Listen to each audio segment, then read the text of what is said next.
Gönül tellerim titrer her adını andıkça, ruhumda yangın dinmez Ravzana doymadıkça.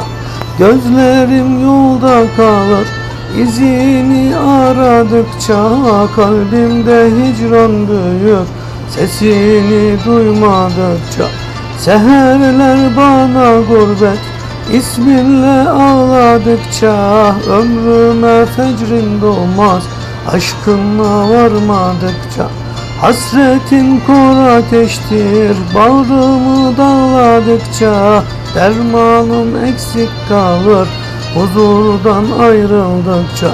Can kuşum kanat çırpar kapına uzandıkça, ruhum vuslat bulamaz selamın duymayınca. Can kuşum kanat çırpar kapına uzandıkça, ruhum vuslat bulamaz